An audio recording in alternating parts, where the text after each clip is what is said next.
보셨죠? 제가 말씀 봉독해 드릴게요. 사무엘상 18장 17절로 27절까지 말씀이에요. 사울이 다윗에게 이르되 내 맏딸 메랍을 내게 아내로 주리니 오직 너는 나를 위하여 용기를 내어 여호와의 싸움을 싸우라 하니, 이는 그가 생각하기를 내 손을 그에게 대지 않고 블레셋 사람들의 손을 그에게 대게 하리라 함이라. 다윗이 사울에게 이르되 내가 누구며 이스라엘 중에 내 친속이나 내 아버지의 집이 무엇이기에 내가 왕의 사위가 되리까 하였더니, 사울의 딸 메랍을 다윗에게 줄 시기에 무올라 사람 아들에게 아내로 주었더라. 사울의 딸 미갈이 다윗을 사랑하매 어떤 사람이 사울에게 알린지라 사울이 그 일을 좋게 여겨 스스로 이르되 내가 딸을 그에게 주어서 그에게 올무가 되게 하고 블레셋 사람들의 손으로 그를 치게 하리라 하고, 사울이 다윗에게 이르되 내가 오늘 다시 내 사위가 되리라 하니라. 사울이 그의 신하들에게 명령하되 너희는 다윗에게 비밀이 말하여 이르기를 보라, 왕이 너를 기뻐하시고 모든 신하도 너를 사랑하니 그런즉 네가 왕의 사위가 되는 것이 가하니라 하라. 사울의 신하들이 이 말을 다윗의 귀에 전하매 다윗이 이르되 왕의 사위가 되는 것을 너희는 작은 일로 보느냐? 나는 가난하고 천한 사람이라 한지라. 사울의 신하들이 사울에게 말하여 이르되 다윗이 이러이러하게 말하더이다 하니, 사울이 이르되 너희는 다윗에게 이같이 말하기를 왕이 아무것도 원하지 아니하고 다만 왕의 원수의 보복으로 블레셋 사람들의 포피 100개를 원하신다라 하였으니, 이는 사울의 생각에 다윗을 블레셋 사람들의 손에 죽게 하리라 함이라. 사울의 신하들이 이 말을 다윗에게 하려매 다윗이 왕의 사위 되는 것을 좋게 여김으로 결혼날이 차기 전에 다윗이 일어나서 그의 부하들과 함께 가서 블레셋 사람 200명을 죽이고 그들의 포피를 가져다가 수대로 왕께 드려 왕의 사위가 되고자 하니, 사울이 그의 딸 미갈을 다윗에게 아내로 주었더라. 아멘. 네, 오늘 사무엘강의 43번째 시간이죠. 신랑의 목숨값으로 얻는 신부, 신랑의 목숨값으로 얻는 신부라는 제목으로 함께 하나님 말씀을 나누려고 해요. 지난 시간에 우리가 사울이 다윗을 질투해서 충동에 사로잡혀서 죽이려 했던 사건을 살펴봤죠. 제가 질투를 극복하기 위해서 두 가지 방법을 잠시 언급해 드렸는데 뭐예요? 첫째가 자기 정체성을 분명히 하는 거예요. 하나님께서 나를 부르신 부르심이 있고 내가 하나님께 어떤 존재인가를 분명히 알아야 된다는 거죠. 그래야 비로소 내 옆에 있는 지체가 가진 것을 탐하지 않고 질투하지 않고 시기하지 않을 수 있는 나대로의 삶을 살 수 있는 거예요. 하나님 앞에서 우리가 나대로의 삶을 살아야지, 내 부르심과 저 사람의 부르심이 다른데 저 사람의 부르심을 탐하면 그게 질투의 시발점이 되잖아요. 한번 생각을 해보세요. 또 두 번째가 뭐라고 했어요? 지체를 향해서는 언제나 동역자 의식을 가져야 된다고 했죠.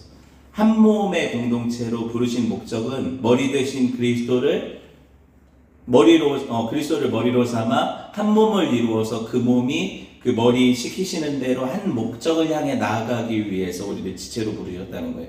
하나님 뜻을 행하게 하기 위해서 각 지체가 필요하다고 했죠. 그러니까 어느 지체도 필요 없는 지체가 없고 네가 더 귀하냐 내가 더 귀하냐 이렇게 싸울 문제가 아니고, 하나님께서 그에게 주신 분량대로 달란트대로 계수하신다고 얘기를 했어요. 오늘도 좀 그 연장선상에서 사울이 계속 질투를 하니까 질투를 끝냈으면 더 이상 질투 얘기를 안 할 텐데 조금 더 진행을 한번 해보도록 할게요. 사울이 다윗을 미워하게 된 계기가 사실은 얼토당토 않거든요. 그쵸? 이스라엘을 구원한 일 때문에, 왕이 해야 될 일을 대신한 것 때문에, 그쵸? 다윗은 미움을 받고 사울에게 평생에 대적이 되잖아요. 억울할까요? 안 억울할까요? 여러분이라면 당연히 억울하겠죠. 인간의 이 상식적인 사고로는 이 사울이 다윗을 미워한다는 게 이해가 안 돼요. 납득이 안 돼요. 그렇죠? 그리고 흔히 우리가 핑계대기를 좋아하니까 악한 영이 사로잡아서 그렇다. 사울은 원래 그런 사람이 아닌데 악한 영 때문에 그렇게 된 거다. 이렇게 하면 뭐가 문제가 돼요? 사울은 아무 책임 없는 거예요. 그러면 다윗을 미워하는 데 있어서 우리는 다 그 김기동이 얘기하는 귀신돈처럼 다 귀신의 장난이에요. 그래서 우리는 그 아무런 우리 주체적인 책임이나 결정이나 이런 것과 아무 상관없이 우리가 그런 죄를 짓는 것도 다 귀신 탓이니까 귀신만 쫓아내면 되는 거예요. 그런 문제 아니죠. 성경은 우리가 행하는 것들에 대해서 항상 뭐라고 얘기를 해요? 우리가 하나님 앞에서 계수할 문제라고 얘기를 해요. 그렇죠? 우리가 하나님 앞에서 내 행동에 책임을 져야 될 존재라고 하나님이 말씀하세요. 그러니까 이걸 기억해야 된다는 거예요. 간단하게 설명을 하면 여러분 술 먹고 교통사고를 낸 사람들이 하는 말이 뭐예요? 뭐 때문에 그랬다는 거예요? 술 때문에 그렇다는 거잖아요. 내가 심신미약 상태에서 사고 냈다고. 그러면은 감형하는 게 우리나라 법이죠. 잘못됐죠. 얼마나 잘못됐어요. 술 탓이에요, 내 탓이에요. 그걸 먹은 게 누구예요? 그걸 먹고 운전하기로 결정한 게 누구예요? 나잖아요. 그죠? 여러분 뭐 정신병은 안 그래요? 조현병이나 이런 것들로 막 사람을 뭐 해하고 뭐 상해하고 죽이기까지 하는 이런 일들이 가끔 벌어지는데 그러면 아무 책임 없는 거예요? 물론 이게 되게 예민하고 민감한 문제이기는 하지만 책임의 문제는 좀 깊이 숙고해 볼 필요가 있어요. 결국에 하나님께서 우리의 선택에 의해서 이런 것들이 일어난다고 보시고 우리를 하나님 앞에 책임 있는 존재로 부르셨기 때문에 우리가 책임 있게 살아야 될 부분이 있는 거죠. 사울은 계속 남 탓하거든요. 다 다윗 때문이 누구 탓이고 뭐 요나단 탓이고 미갈 탓이고 신하들 탓이고 다 탓을 한단 말이에요. 그렇죠? 근데 누군가를 탓하는 것은 결국에 누구를 향한 비난으로 귀결돼요. 하나님을 향한 비난으로 귀결이 된다니까요. 왜? 그 사람을 내게 붙여주신 분이 누군데? 결국에 아담과 하와가 싸운 이유가 그거잖아요. 탓하다가. 그죠?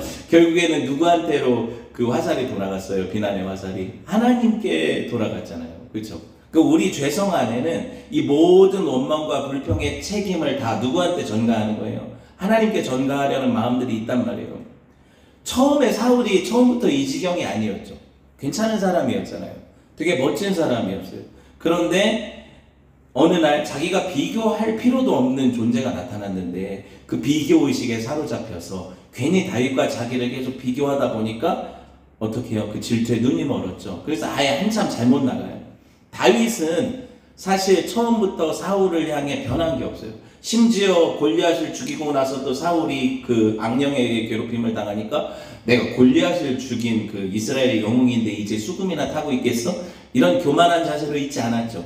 다윗이 어떻게 했어요? 즉각 자기 본분을 가지고 사울 옆에서 수금을 타서 찬양을 해서 악한 영의 역사를 물리치잖아요. 그런데 사울은 그런 다윗을 보고 어떻게 해요? 내가 반드시 저 다윗을 벽에 박으리라 그러잖아요. 저 다윗을 벽에 박으리라. 자기를 위해서 저렇게 헌신하고 겸손히 순종하는 사람을 죽이려고 진짜 2번씩이나 창을 던지죠.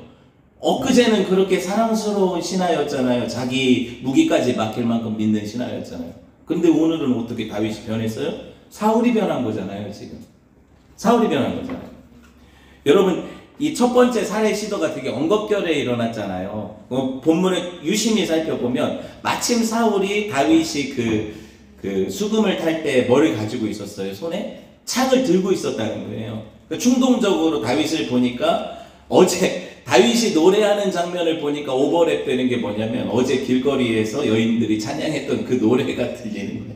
다윗이 수금으로 찬양을 하는데 막 다윗이 꼭 자랑하는 것처럼 사울이 죽인 자는 천천히고 내가 죽인 사람은 만만입니다. 이렇게 찬양하는 것처럼 보이는 거예요. 그러니까 사울이 얼마나 이 질투에 눈이 멀었어요. 그러니까 다윗을 단칼에 찔러 죽이려고 창을 던졌죠.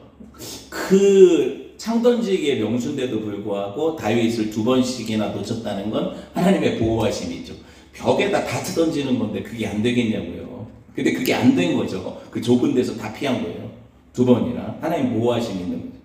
그러니까 이제 사울이 느낀 게 하나님이 저 사람과 함께 하신다는 걸 느꼈거든요. 그래서 무서우니까 최대한 자기랑 멀리 떨어진 한직으로 보내잖아요. 천부장으로 강등시켜서 보내버린답니다. 그러니까 지난번 우리가 살펴본 것은 이게 충동적인 살해가 맞죠. 살해 계획이 있었던 게 아니라 다윗을 보자마자 눈이 뒤집혀서 충동적으로 악령에 의해서 죽이려고 했던 충동이 맞아요. 그런데 보세요. 오늘 본문은 그 시기와 질투와 미움의 감정을 방치했더니 더 이상 충동에 의한 살인이 아니라 어떻게 돼요? 계획적인 살인의 단계로 발전하게 되죠.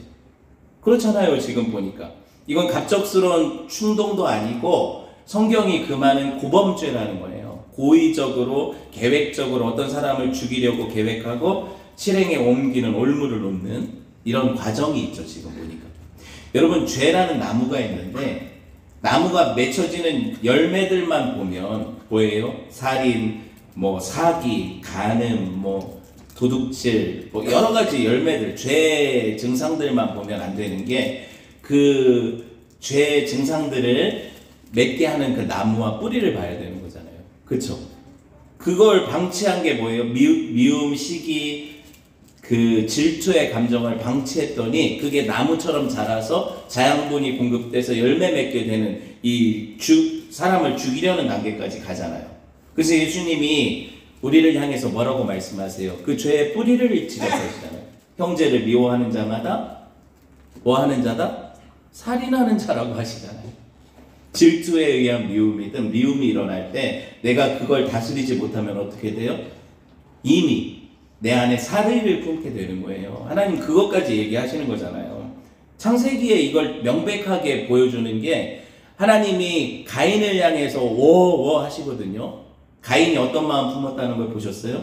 동생을 죽이려는 마음을 품었다는 거를 그 시기심 때문에 하나님 보시고 나서 너 그렇게 하면 안 되라고 경고하시는 장면을 볼게요. 창세기 4장 7절 같이 봅시다. 시작. 네가 선을 행하면 어찌 낯을 들지 못하겠느냐? 선을 행하지 아니하면 죄가 문 앞에 엎드려 있느니라. 죄가 너를 원하나 너는 죄를 다스릴지니. 질투나 미워하는 마음을 방치하게 되면 여러분 죄를 다스리는 능력을 상실하게 돼요.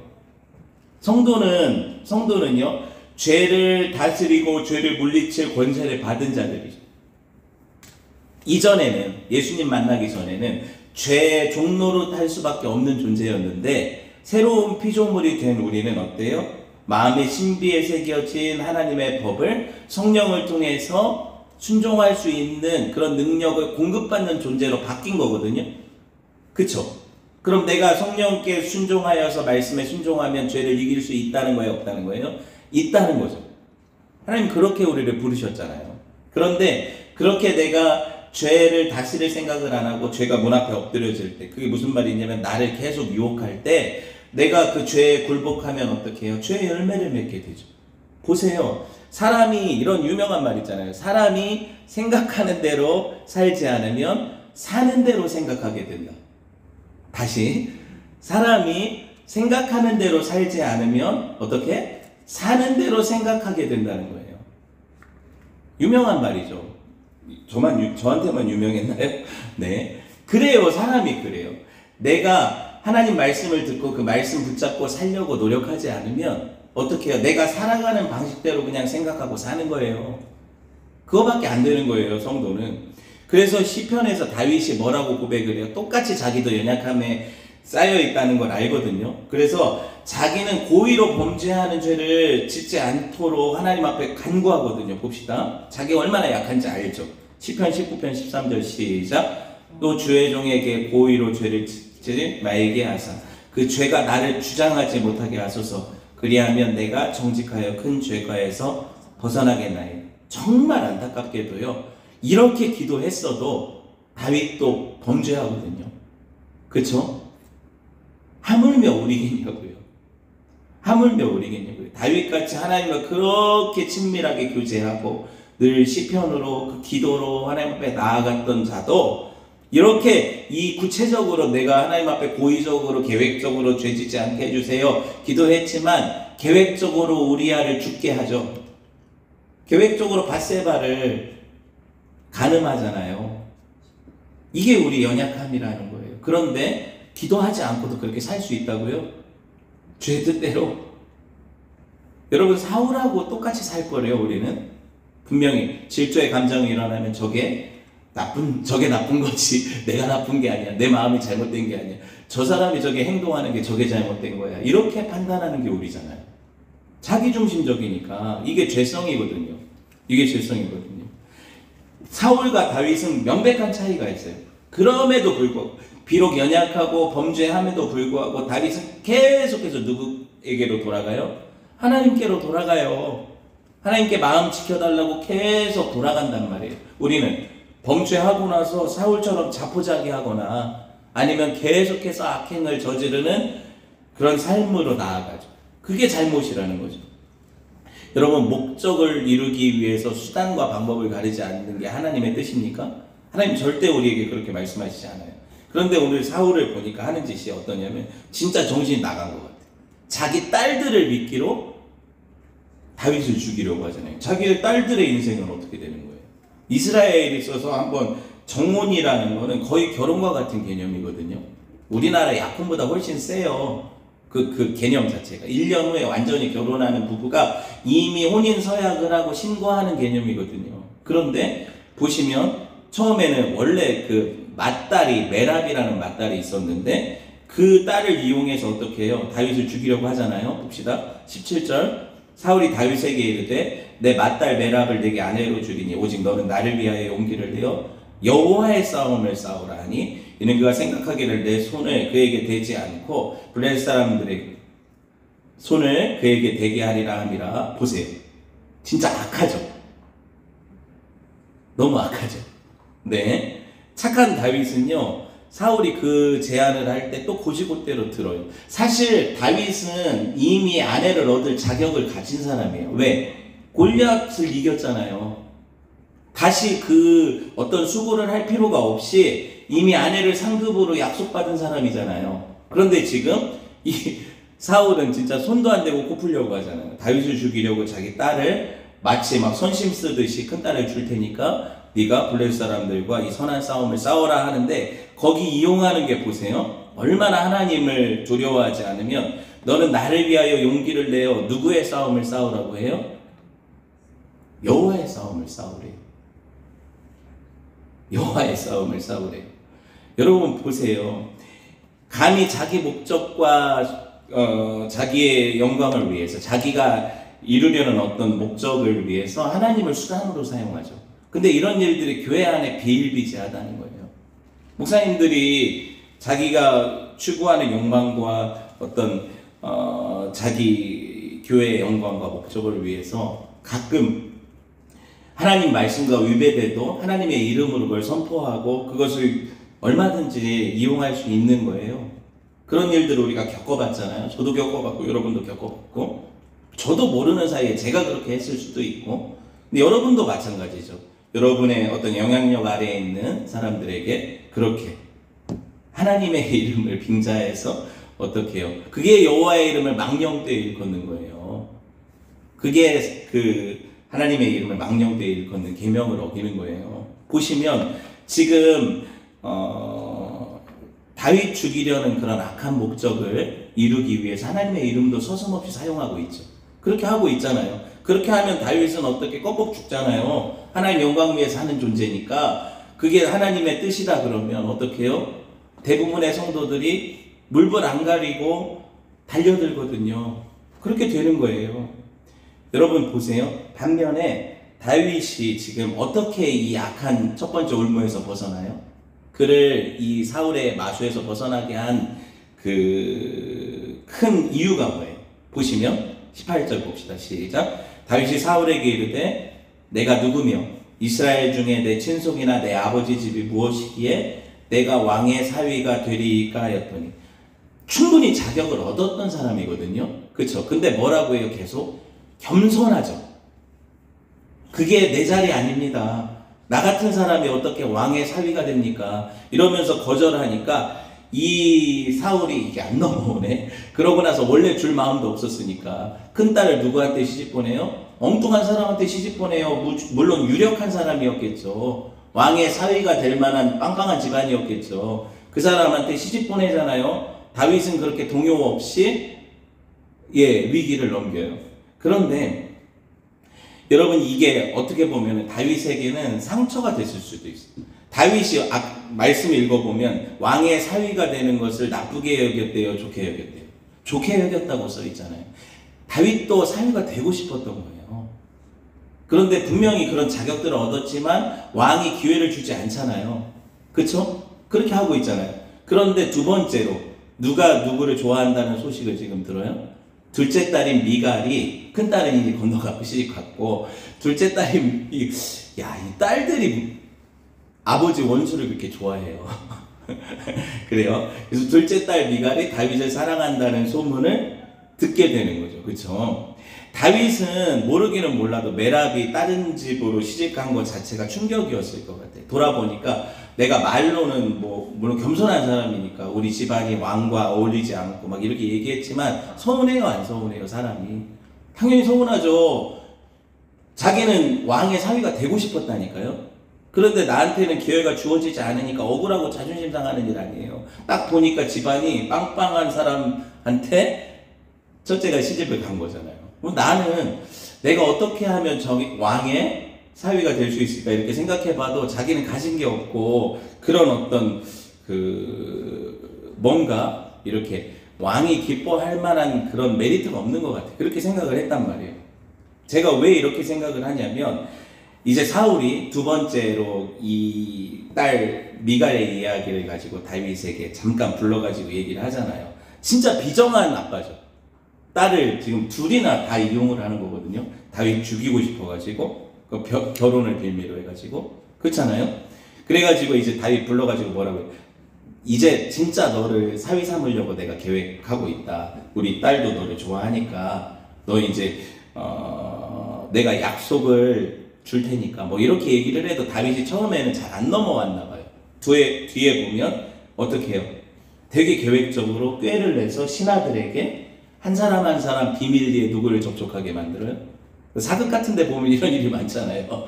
예, 보내가지고 영의정 너 먼저 가. 그 다음에 좌의정 가. 그 다음에 뭐 병조판서 가. 이렇게 해서 하나씩 가가지고 뭐라고 얘기를 하냐면 다윗한테 왕도 당신을 사위 삼고 싶어 한다. 원래 그게 왕의 마음이다. 본심이다. 근데 첫 번째는 뭔가 어그러져가지고 이렇게 됐지만 둘째 딸이 당신을 사랑한다는 걸 왕이 듣고는 얼마나 기뻐했는지 몰라. 그러니까 다윗 너는 그냥 못 이기는 척 왕의 사위가 되면 되는 거야. 그것만 하면 되는 거야. 이렇게 얘기를 하는 거죠. 그러니까 다윗이 처음에는 이렇게 의심하다가도 마음이 좀 풀리고 그런 이야기를 자꾸 주변에서 하니까 진짜 왕이 그런 마음을 가졌나 보다 하고 사울은 어때요? 완전히 다른 생각을 갖고 있잖아요. 지금 죽이려고 하는 거잖아요. 그런 상황인데도 불구하고 다윗이 그 마음이 어떻게든 왕의 사위가 되는 것을 너무 기쁘게 생각했기 때문에 움직이기 시작을 한 거죠. 서로에게 윈윈이 될 거라고 생각을 했던 거예요. 다윗이 한 가지 걸렸던 게 뭐냐면 지참금 문제거든요. 당시 고대 근동지방은 신부 대금을 내야 돼요. 지금도 중동은 그렇게 결혼을 해요. 염소 몇 마리의 그 신부를 얻었냐. 왜냐면 노동력이거든요. 이 집안에서 저 집안으로 여자가 시집을 가면 이 집안은 뭐를 얻는 거예요? 노동력 하나를 더 얻는 거거든요. 그러니까 그만큼의 지참금을 주는 게 관습이에요. 중동의 고대 근동지방의 관습. 그런데 보면 그 신부가 지체가 높고 존귀할수록 당연히 지참금이 더 그에 비례해서 커가겠죠. 넌 소 한 마리짜리 신부냐, 너는 목장 하나짜리 신부냐, 이 차이 아니에요. 다윗이 왕의 딸을 신부로 얻으려면 적어도 왕이 기뻐하는 지참금을 내야 되는데 자기 집안을 돌아보니까 자기는 양떼 몇 마리 키우던 사람인데 아버지가 또 자기를 그렇게 기뻐하지도 않고 이게 되겠나 싶었던 거죠. 그런데 사위들에게 무슨 말을 흘려요? 왕이 다른 거, 뭐 돈 같은 거, 뭐 그런 어떤 그 소 같은 거 이런 거 요구하는 게 아니라 다만 다윗이 네가 가서 그 블레셋 사람, 왕의 원수인 블레셋 사람들 포피 100개만 배우면 문제없이 왕이 지참금 받은 걸로 하고 신부를 너한테 줄 거야. 이렇게 얘기를 하잖아요. 보세요. 그러니까 다윗이 이거를 어떻게 해요? 사울이 왜 이런 생각을 했냐면 저는 적어도 사울이 다윗이 골리앗을 이긴 것을 요행으로 여겼던 것 같아요. 어쩌다가 1대1 싸움이니까 이거는 뭐 다윗이 돌을 던졌는데 우연찮게 이마에 맞은 거죠. 그래서 절대로 이길 수 없는 싸움이었는데 운 좋게 어떻게 이겼어. 그래가지고 어떻게 보면은 다윗이 그 깜도 안 되는데 누리는 걸 보면 자기보다 더 인기가 더 월등히 높아졌고 이런 상황이란 말이에요. 그러니까 이 전쟁터에 내보내면 1대1의 싸움도 아니고 수많은 사람들을 상대해야 되니까 반드시 죽을 거라고 생각을 하잖아요. 반드시 죽을 거라고 생각을 하잖아요. 우연이라는 게 일어날 요지가 없으니까 그렇게 생각을 했단 말이에요. 그런데 여러분 블레셋 사람들도 가만히 있지 않을 거 아니에요. 다윗이 죽이러 오면은 그래 나는 당신이 골리앗도 이겼고 사울왕의 사위가 되는 것을 나는 기뻐한다. 내 포피를 베가십시오. 이렇게 할 블레셋 사람들이 어디 있어요? 맨날 다윗이 욕한 게 뭐예요? 이 할례 없는 자식들아, 할례 없는 자식들아. 그래가지고 그 할례 문제가 민감하고 엄청 기분 나빠서 저 이스라엘 사람들은 할례 받은 놈들이니까 우리랑 정말 다른 건데 나는 할례를 절대 받을 수 없다고 생각했을 게 누구예요? 블레셋일 거 아니에요. 그런데 그 100명의 표피를 잘라가려면 이게 쉬운 얘기겠어요? 절대로 쉬운 얘기가 아니겠죠. 여러분, 이 야곱 시절에 그 세겜이라는 그 하몰의 아들 세겜이라는 어떤 세겜 지역의 족장이 있었어요. 그게 누구를 사랑해요? 야곱의 딸 디나를 사랑해요. 그래가지고 그 디나를 어떻게 해요? 강간을 해버리잖아요. 그러고 나서 시므온하고 레위가 속임수를 쓰죠. 어떤 속임수를 써요? 니네 남자들이 다 할례를 받으면 우리 집안하고 같이 이렇게 혼인도 맺고 교류할 수 있도록 해주겠다. 이런, 기억나요? 이런 일이 있었단 말이에요. 창세기에서. 그런데 블레셋 사람들이 지금 그 세겜 족속도 아니고 지금 굳이 이스라엘과 철천지 원수인데 그들과 교류할 사이도 아닌데 이런 일을 하지 않을 거 아니에요. 그러니까 쉽게 말하면 어떻게 해요? 분명히 죽을 거라고 생각한 거죠. 그런데 다윗은 한술 더 떠서 왕은 딱 100개를 요구했는데 다윗이 나가서 어떻게 해요? 200명을 죽여요. 다윗이 물론 부하들하고 같이 가기는 했지만 가서 진짜 생각도 못했는데 200명을 죽이고 왕이 요구한 것에 배를 지참금으로 가져오거든요. 사울이 얼마나 황당했을까요? 사울이 얼마나 당황했을까요? 죽지도 않고 또 왔네? 얼마나 당황했을까요? 그래서 어떻게 해요? 다윗을 점점 더 두려워하게 되죠. 사실은 다윗을 옆에 두고 내 사위니까 그렇잖아요. 내 딸이 사랑하는 사위이고 얼마든지 자기한테 충성하는 존재니까 그렇게 다윗을 옆에 두고 그 수족처럼 사랑하고 사용했으면 되는데 그게 아니라 어떻게 해요? 오늘 18장 28절에서 29절 같이 볼게요. 시작. 여호와께서 다윗과 함께 계심을 보고 사울이 보고 알았고, 분명히 보고 알았죠. 하나님이 함께 계시다는 걸. 근데 반응이 어때요?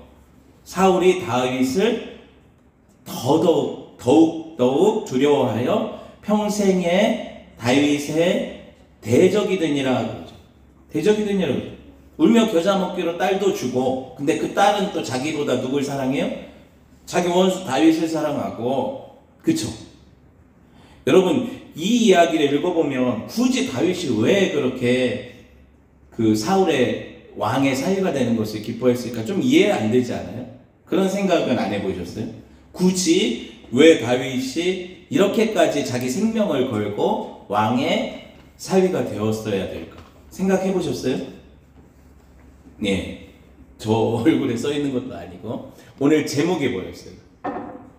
신랑의 목숨값으로 얻는 신부잖아요.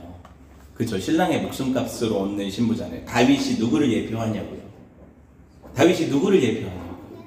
당연히 예수 그리스도를 예표하죠. 성경이 문자로만 읽으면 겉에 보여지는 내용이 교훈이고 다 우리는 도덕적으로 이렇게 살아야 돼 저렇게 살아야 돼 이런 얘기만 할 수밖에 없잖아요. 우리가 적용하는 것도 뭐 사울처럼 질투해서는 안 돼, 뭐 다윗처럼 겸손해야 돼. 물론 그것이 하나의 성경 안에서의 우리의 그 배움이 되겠지만 그게 성경의 핵심 메시지는 아니거든요. 성경의 핵심 메시지는 뭐예요? 오직 그리스도라니까요. 예수 그리스도가 우리를 위해서 어떤 일을 하셨는가죠. 그분의 인격과 사역이죠. 그럼 오늘 본문에서 다윗이 예표하는 게 예수 그리스도시니까 그분이 우리를 위해 하신 일이 뭐예요? 신부를 얻기 위해 자기 생명을 주시는 거잖아요. 그쵸? 신부를 얻기 위해, 아내를 얻기 위해, 교회를 얻기 위해 자기 핏값을 지불하시는 거잖아요. 이거밖에 더 있냐고요. 여기서 볼 수 있는 복음이. 계시록에서 성도들은요 하얀 세마포 옷을 입고 그리스도의 신부, 어린 양의 신부로 나타나거든요. 그런데 그 신부들이 하나같이 하는 말이 뭐냐면 옆에서 천사들이 노래하면서 하는 말이 저 신부들을 보느냐, 저 성도들을 보느냐, 저들이 입은 저 하얀 세마포 옷이 어떻게 저렇게 하얘졌는지 아냐? 하면서 뭐라고 얘기를 해요? 어린 양의 피로 빤 옷을 입었다고 하잖아요. 예수님이 우리를 신부로 맞이하시기 위해서 어떤 값을 치르셨냐고요.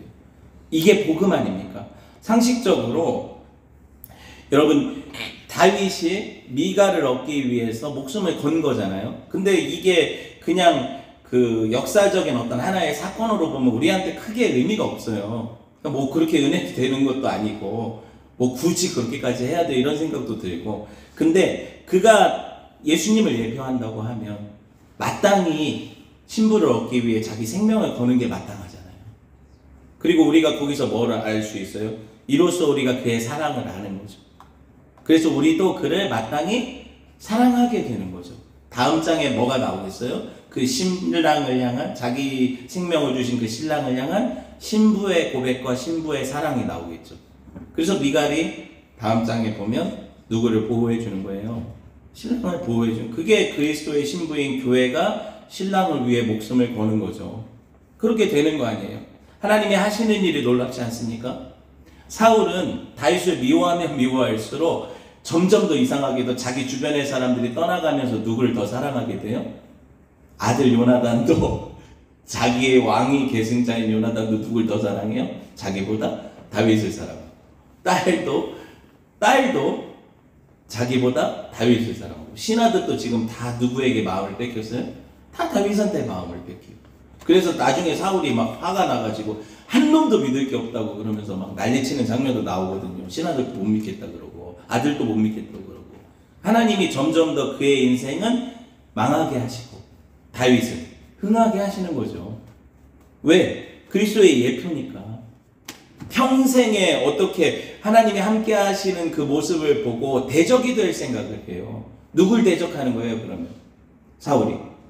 하나님을 대적하는 거죠, 다윗을 대적하는 것이. 그렇잖아요. 성경이 뭘 보여주냐고요. 그런데 죽어야 끝난다니까요, 한번 시작된 질투가.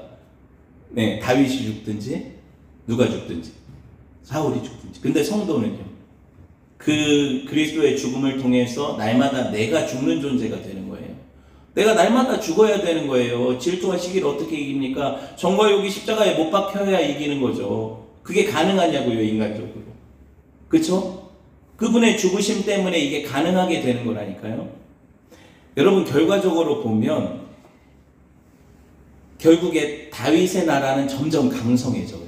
그죠? 하나님이 하시는 일이니까. 그리고 사울은 점점 더 망해가요. 봅시다. 사무엘상 18장 30절 시작. 블레셋 사람들의 방백들이 싸우러 나면 그들이 나올 때마다 다윗이 사울의 모든 신하보다 더 지혜롭게 행하며 그의 이름이 심히 귀하게 됩니다. 다윗은 점점 귀히 여김을 받게 되죠. 이스라엘 전체에서. 하나님을 사랑하는 자들에게 어떤 일이 벌어져요? 그 뜻대로 부르심을 입은 자들에게는 모든 게 합력해 선을 이루게 되는 거예요. 그렇게 되는 거예요. 사울이 이 상황을 역전시킬 수 있는 유일한 방법이 뭐냐면 전에도 얘기했지만 다윗을 인정하는 거예요. 하나님이 더 나은 이웃에게 나라를 주셨다 하실 때 그걸 아멘으로 받고 자기 죄를 회개하고 그 더 나은 이웃에게 굴복하는 거예요. 이게 하나님의 뜻이니까. 그게 안 되니까 어떻게 되는 거예요? 내가 여전히 내 인생의 왕이 되어서 사는 거죠. 그게 우리예요. 하나님이 더 나은 이웃에게 우리를 다스릴 권한을 주셨다. 그게 누구예요? 예수님이시죠. 근데 내가 그분을 내 왕으로 인정하지 않으니까 여전히 내가 왕된 삶을 고집하다가 어떻게 해요? 망해가는 거죠. 성경이 이걸 보여주는 거 아니에요. 완전히 비슷한 상황인데 반대로 행동한 사람이 신약에 나와요. 세례 요한과 예수님의 관계. 여러분, 세례 요한은요, 예수님의 친척 형벌이었잖아요. 6촌형쯤 됐을 거예요. 6개월 먼저 태어났죠. 엘리사벳이라는 어머니가 사가랴라는 아버지와 함께 요한을 낳았어요. 6개월 정도 차이에요. 그런데 요한은 어려서는 광야에서 자라면서 하나님께서 그 신령을 강하게 하셔서 나중에 그가 선지자로 활동할 시기가 되니까 그 사람을 모든 이스라엘이 두려워하고 존경했죠. 그래서 온 이스라엘이 심지어 자기들이 성경의 해석권을 가졌다고 생각한 서기관들, 바리새인들도 두려워했단 말이에요, 요한을. 그래서 뭐 하러 왔어요? 그에게 세례받으러 나오잖아요. 그런데 여러분 한번 생각해 보세요. 세례 요한이 그런 인기를 얻었고 수많은 사람들이 따르고 군중들이 세례 받으려고 막 모일 때 자기가 주인공이라고 생각했다면, 사울처럼 수많은 사람들이 자기를 지지하고 따르니까 자기가 주인공이라고 착각했다면 요한도 망했겠죠. 요한도 망했을 거란 말이에요. 그런데 어떻게 해요? 요한은 마음과 힘과 뜻을 다해 하나님의 뜻을 붙잡았어요. 힘들었는데, 이게 인간적으로 엄청 힘들었는데, 자기 동생 아닙니까? 원래 가까이 있는 사람이 비교당하기 쉽거든요. 사촌 동생이 좋은 대학 가고 나는 좀 뭐 대학도 못 갔어. 그럼 이게 부모님들도 비교하고 이러는 거잖아요. 가까이 있으니까 비교하는 거잖아요. 그렇죠? 그런 상황인데 어떻게 보면은 요한은 먼저 이런 엄청난 인기를 누리고 수많은 사람들이 제자로 따르고 존경을 받았는데, 그런데 어느 날 한 선지자가 나타났대요. 그 선지자는 그 선지자가 그 행하는 일들을 보고 수많은 사람들이 누굴 떠나가요? 요한을 떠나가거든요. 세례 요한을 떠나가서 예수님을 쫓아가니까 요한의 제자들이 위기의식을 느끼고 그 선생한테 와가지고 그러잖아요. 다 예수님 따라간다고. 심지어 우리 제자 중에 있었던 몇몇도 실제로 예수님 제자 중에 2명이 요한한테서 간 사람들이에요. 제가 이름을 지금 기억이 안 나는데, 나다니엘인가? 하여튼 이 2명도 요한 제자였다가 글로 가는 사람들이거든요. 서운해요, 안 서운해요, 인간적으로? 여러분, 인간적으로 서운해요, 안 서운해요? 여러분이 지금 11시 45분 저희 샘솟는 기쁨의 교회 예배를 드리지만 어느 날 일찍 왔다 보니까 전 예배 시간에 참석하게 됐는데, 목사님 설교가 너무 좋고 예배가 너무 은혜스러워. 그래서 어차피 예배 드리고 일찍 가면 모르니까 그 시간에 여러분이 예배 드리고 있다가 저랑 엘리베이터에서 마주쳤다고 생각해보세요. 제가 서운해요, 안 서운해요? 이게 와닿죠? 당연히 서운한 거죠. 요한도 사람인데, 심지어 요한이 그런 상황에 있을 때 어떤 상황이었냐면요, 그 헤로디아의 일로 헤롯을 지적했단 말이에요. 동생의 아내를 취한 것에 대해서. 그랬더니 옥에 갇혔어. 옥에 갇혀서 죽을 날을 기다리고 있는 이런 어떤 절박한 상황이라는 거죠. 근데 제자들도 다 떠나고 인기는 다 예수님이라는 선지자한테 가고 엄청 서운하죠. 하나님 당신께 실망하겠어요, 안 하겠어요? 하나님 당신께 실망하겠어요, 안 하겠어요? 실망스럽죠. 내가 뭐 때문에 이렇게 열심히 달려왔는데 하나님이 나를 잊으셨나? 이런 생각 들겠어요, 안 들겠어요? 들죠. 그런데 그 와중에도 요한은 정신 바짝 차리고 있는 거예요. 봅시다. 누가복음 7장 19절 같이 볼게요. 시작. 요한이 그 제자들 중 둘을 불러 주께 보내어 이르되 오실 그이가 당신이 오니까 우리가 다른 일을 기다리오리까 하며, 자기가 오실 그이가 아니라는 건 분명하죠, 요한이. 왜냐면 어떤 분을 기다리고 있다는 자기 정체성을 지금 드러내는 거잖아요. 자기는 그 주인공이 아니라는 거예요. 오실 그분을 기다리고 있는 존재라는 거예요. 그래서 요한을 향해서 뭐예요? 광야에서 외치는 소리. 그래서 제 아이디가 광야 소리예요. 광야에서 외치는 소리예요. 광야에서 외치는 소리. 주인공이 아니라는 거예요. 그쵸? 그리고 이스라엘의 구속자가 오시면 자기는 어떻대요? 자기는 그분의 신발끈 하나도 풀 수 없는 존재라고 자기를 낮추죠. 그리고 실제로 자기한테 세례받으러 오셨을 때 뭐라고 얘기를 해요? 보라, 세상 죄를 지고 가는 하나님의 어린 양이다. 저분이 주인공이다. 저분이 주인공이다, 이렇게 인정하잖아요. 그리고 제자들이 막 질투해서 하는 말에 흔들리지 않고 뭐라고 얘기했냐면, 그분은 흥하여야 하겠고 나는 쇠하여야 하리라, 이런 말을 하죠. 사울하고 지금 비교해보자는 거예요. 사울하고 동일하게 그 많은 인기를 누리고 존경을 얻다가 그게 다 뺏기고 모든 걸 잃었어요. 사울은 잃지도 않았어, 심지어.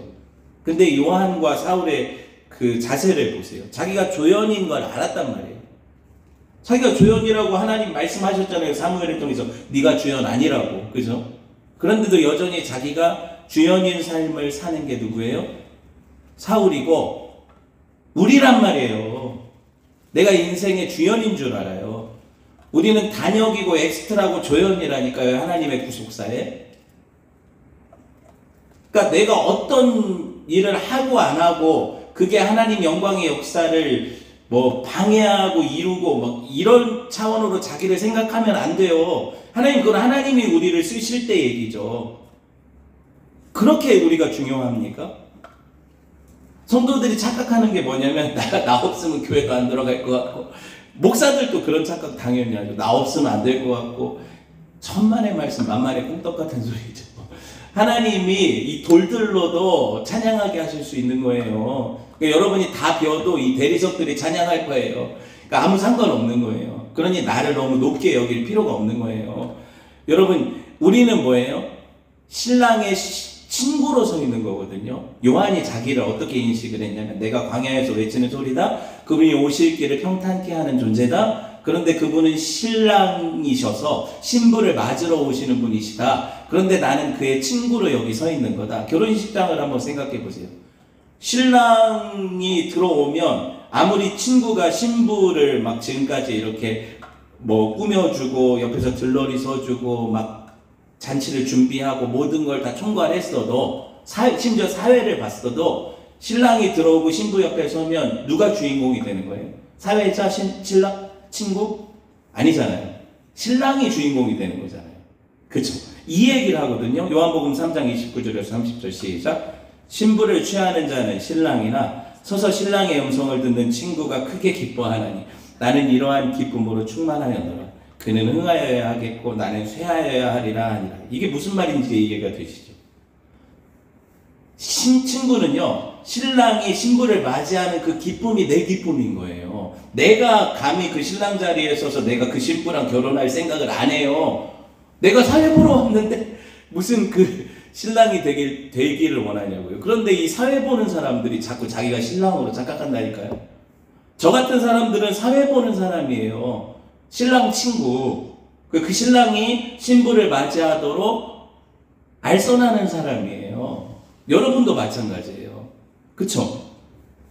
이걸 분명히 알면 감히 자기가 제рем미야수다, 자기가 보혜사다, 뭐 이만희나 정명석이나 이런 인간들처럼 그렇게 미치지 않을 수 있어요. 그렇죠? 그 미친 거지 뭐예요, 그게. 그러니까 그럼 하나님, 내가 그렇게 살다가 다 잊혀지는 존재가 됩니까? 나는 주를 섬기다가 그냥 다 잊혀져서 감옥에서 죽으면 끝인 존재입니까? 마태복음 11장 11절을 보세요. 하나님이 우리를 그렇게 대우하시지 않지. 봅시다, 시작. 내가 진실로 너희에게 말하노니 여자가 낳은 자 중에 새 요한보다 큰 이가 일어남이 없도다. 그러나 천국에서는 극히 작은 자보다도 작은 자라도 그보다 크니라. 예수님을 높이고 그 신랑을 높인다고 해서 우리가 낮아지는 게 아니에요. 하나님은 그런 인생을 복되다고 하시는 거예요. 존귀한 삶이라고 하시는 거예요. 그 요한은 여자가 낳은 자 중에 최상이래요. 그럼 뭐예요? 자기 목적, 하나님 부르신 부르심에 부합한 삶을 사는 삶이 하나님 보실 때 최상의 삶인 거죠. 그게 신랑의 친구로서의 삶이고 신랑이 오실 길을 예비하는 삶이죠. 그런 삶을 저와 여러분이 누리기를 원해요. 그리고 하나님, 정말로 신부를 핏값으로 취하는 존재가 신랑이시니까 그 신랑의 신부답기를 원합니다. 그런 은혜 주시기를 갈망하며 살아가는 저와 여러분 됐으면 좋겠습니다. 네, 이렇게 말씀 들었으니까 기도합시다. 하나님, 우리는 그리스도의 핏값으로 사신 귀한 존재임을 다시금 깨닫습니다. 하나님, 그렇게 신부답게 단장하고 주님 오심을 예비하도록 우리 삶이 하나님 앞에 정돈되게 하옵소서. 이제는 우리를 위해 생명 주신 주 예수 그리스도의 은혜와 하나님 아버지의 아들을 아끼지 않고 내어주시는 사랑하신 것, 성령의 감화 감동 내주게 동충만하심의 역사가 그리스도의 신부로 날마다 그 신랑을 기다리며 하나님 등불 밝혀 우리 주님 오실 길을 예비하기로 결정하고 살아가는 성도들을 위해, 교회를 위해 이제로부터 영원토록 함께 계실지어다. 아멘.